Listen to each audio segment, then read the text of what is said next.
Welcome to S4 Soumya news. కూటమిలో చిచ్చు కోసం వైకాపా వ్యూహాలు. కందుకూరు హత్యతో కులం నిప్పు రాజేత. నాగబాబు మంత్రిత్వంపై ఎగతాళి వ్యాఖ్యలు. లోకేష్ అవినీతిని ఎందుకు వదిలేస్తున్నావని పవన్ కు సూటి ప్రశ్నలు.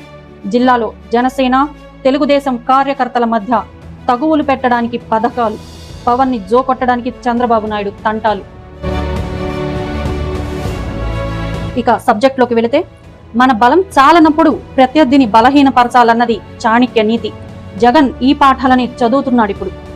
మొన్నటి ఎన్నికలలో ఆయన వైకాపా చేవచచ్చి చెతకల పడినది. మళ్లీ లేచి నిలబడే సత్తువ కూడా లేదు. తెలుగుదేశం జనసేన ఒక జట్టుగా పోటీ చేస్తే తన ఆధిపత్యానికి గండిపడుతుందన్న నిజం జగన్ కి ఎన్నికల ముందే తెలుసు. ఆ రెండు పార్టీల ఒద్దికను చెదరగొట్టడానికి అప్పుడే అన్ని ప్రయత్నాలు చేశాడు. ఒంటరిగా పోటీ చేయాలని పదే పదే సవాళ్లు విసిరాడు. కానీ చంద్రబాబు, పవన్ కళ్యాణ్ ఆ సవాళ్లకు రెచ్చిపోకుండా సహనం పాటించి కలిసి పోటీ చేసి అధికారం హస్తగతం చేసుకున్నారు.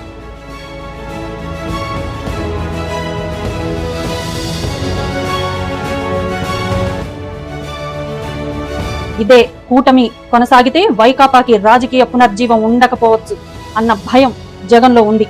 తనకున్నది 40% ఓటు వాటా మాత్రమే. ఎంత ప్రయత్నం చేసినా కూటమిని అధిగమించడం కష్టం. ఏదో ఒకటి చేసి కూటమి కొంపనిప్పు పెట్టాలని, నేతల మధ్య చిచ్చు పెట్టాలని చూస్తూ ఉన్నాడు జగన్. ఇందుకు ఆయన ఎంచుకున్న మార్గం సామాజిక మాధ్యమం. ఏ చిన్న తప్పు దొరికినా భూతద్దంలో చూపి జనసేన శ్రేణులను, కాపు సామాజిక వర్గాన్ని రెచ్చగొట్టే ప్రయత్నం ప్రణాళికాబద్ధంగా జరిగిపోతున్నది. కందుకూరులో జరిగిన లక్ష్మీనారాయణుడు అనే యువకుడి హత్య జగన్ పాలిట వరం వలె ఉపయోగపడింది. కమ్మ కాపుల మధ్య నిప్పు రాజేయడానికి దీన్నొక సాధనంగా మలుచుకున్నారు. సామాజిక మాధ్యమాలలో విపరీతమైన ప్రచారం, తీవ్రస్థాయి వ్యాఖ్యలు చేశారు. వాటికి తోడు దాడిశెట్టి రాజా వంటి వైకాపా కాపు నేత కందుకూరు వచ్చి నిప్పు ఎగదోశారు. ఈ ప్రచారాలు జనసేన పార్టీని ఇరకాటంలో పెట్టే పరిస్థితులు ఏర్పడ్డాయి. ప్రమాదాన్ని పసిగట్టిన చంద్రబాబు వెంటనే కాపు మంత్రి నారాయణను హఠావుటిగా కందుకూరు పంపి హోంమంత్రి అనితను కూడా అక్కడకు రప్పించి హతుడి కుటుంబానికి ఊహించిన స్థాయిలో ఆర్థిక ప్రయోజనాలు అందజేశాడు. ఒక హత్య కేసులో బాధితుడికి అరెకరం భూమి ఉచితంగా ఇవ్వడం అనేది గతంలో ఎప్పుడైనా జరిగిందా?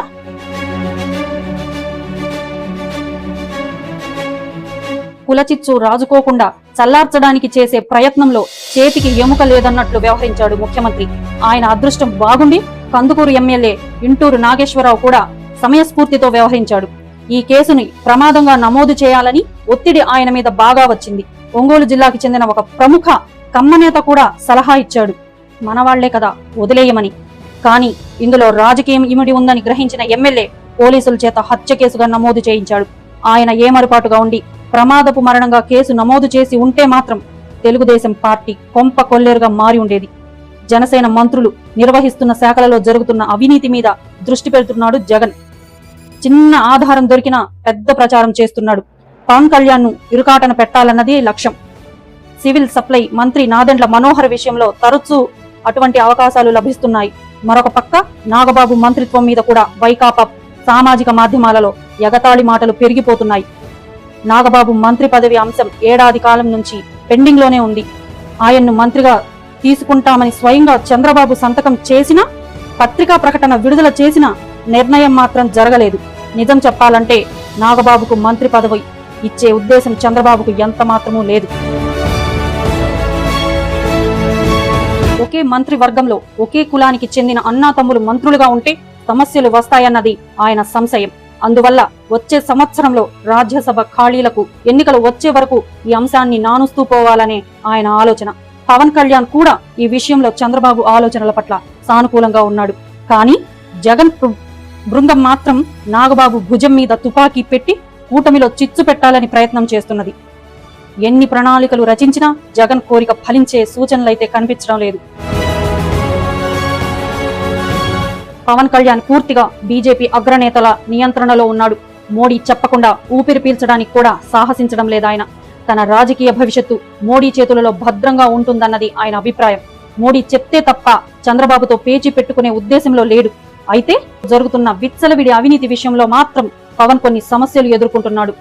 జగన్ కు అత్యంత సన్నిహితులు, ఆయనకు క్రమం తప్పకుండా వాటాలు ఇచ్చే పారిశ్రామిక బందిపోటు ముఠాలకు మాత్రమే రాష్ట్ర ఖజానాను దోచిపెడుతున్నది ఈ చంద్రబాబు ప్రభుత్వం. వేల కోట్ల రూపాయల ప్రజాధనాన్ని విచ్చలవిడిగా వారి జేబుల్లోకి వెళ్లిపోతున్నది. కానీ జగన్ వాటి గురించి ఒక్క మాట కూడా మాట్లాడడు. అంతా నా వల్లనే కదా, నాకు వాటా వస్తుంది, అంతే చాలు అనే ఉద్దేశంలో కళ్ళు మూసుకుంటున్నాడు. కానీ వైకాపా సామాజిక మాధ్యమాలలో మాత్రం ఈ దోపిడీ పట్ల పవన్ కళ్యాణ్ నోరెందుకు తెరవడం లేదనే ప్రశ్నలన్నీ గుప్పిస్తున్నారు. వాటికి సమాధానం చెప్పే పరిస్థితుల్లో పవన్ కళ్యాణ్ లేడు. ప్రభుత్వం అవినీతి గురించి ప్రభుత్వంలోనే ఉండి మాట్లాడలేరు కదా. Thanks for watching S4 Soumya news. Please subscribe our channel.